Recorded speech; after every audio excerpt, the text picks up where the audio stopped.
Badambadi bus stand संकीर्ण स्थान गोटे बस रहिले आउ गोटे जगह नथिला। कादुओ पचपच रास्ता वर्षा हेले तो कथा सरिला। बसस्टाण्ड जावाकू यात्री नाक टेकुथिले। ठीक एतिकी बेले जनता समस्यार समाधान पाई आगेई आसीथिले जननेता। 10 मार्च 2020 आरंभ हैला बसस्टाण्डर रूपांतरण पर्व।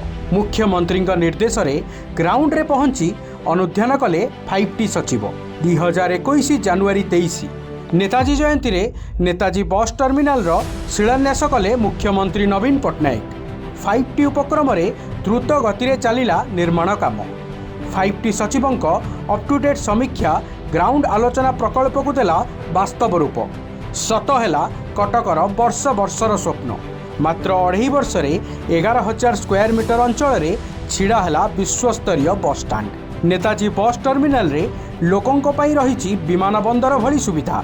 5टी बस बे सहित एका संगरे हेबो 180टी बस और 275टी कार पार्किंग। मिशन शक्ति कैफे विश्रामगार आदि भली की भली सुविधा पाइबे यात्री।